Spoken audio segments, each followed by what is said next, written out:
But the Indian government has issued an advisory to Indian nationals in Yemen.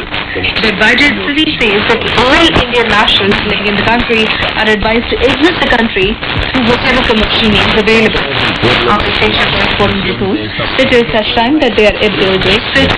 Indian nationals are also advised not to venture out except under absolutely unavoidable circumstances.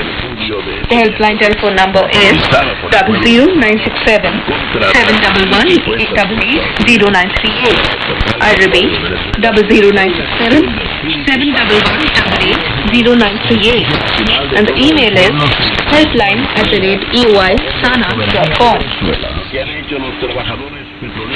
At least 8 people were reported killed by security forces during anti-regime protests across Syria yesterday. The killings took place as pro-democracy protesters again took to the streets in several cities and towns across the country after Muslim prayers in defiance of a brutal government crackdown. Meanwhile, the Russian President Dmitry Medvedev joined a chorus of international calls for Assad to push forward with reforms, but stressed that he was not in favor of sanctions against the authoritarian regime. G8 reports have also condemned suppression of opposition protests by the Syrian government. World leaders gathered at the G8 summit in France have issued a joint call for the embattled Libyan leader General Gaddafi to step down. Russian officials said they had been ready to help mediate his departure. The leaders have also discussed a $20 billion program to support reform in North Africa and the West Asia. NATO is to deploy French and British helicopters to strike Muammar Gaddafi's forces in Libya as soon as possible. Lieutenant General Charles Bouchard, the Canadian commander of the commission, told a news conference in Brussels yesterday that France is contributing 40 attack helicopters while Britain offered 4 Apaches. In Egypt, a large number of protesters took to the streets yesterday against the ruling military council's handling of post-Mubarak Egypt.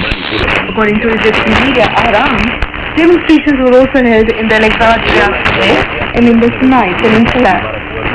Former President Mubarak faces charges for corrupting government.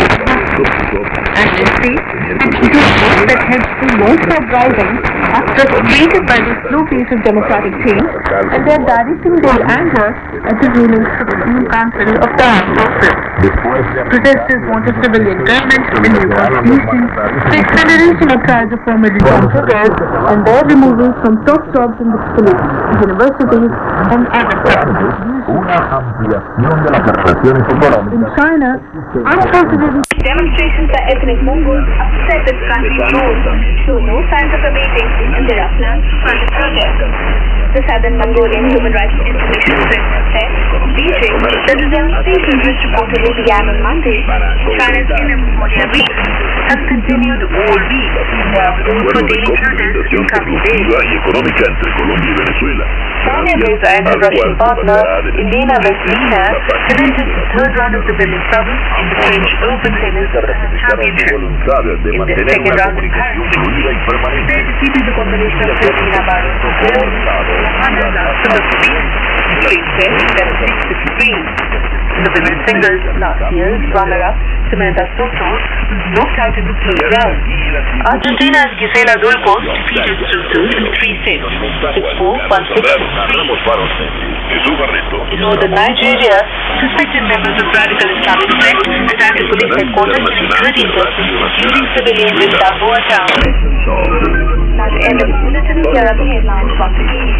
India and the United States have Pakistan prosecuting those involved in a Mumbai terror attack. Hillary Clinton tells Islamabad to take decisive steps against terrorists. India and Tanzania signed 3 agreements of cooperation in fields of health, small industries, and avoidance of double taxation. New Delhi advises internationals to exit Yemen as clashes between Delhi forces and tribal militia continue in Sana'a. And Sania Mirza and her Russian partner entered the 12th round of women's doubles in French Open Tennis Championship. That is the end of the news bulletin. This is the General Overseas Service for Radio.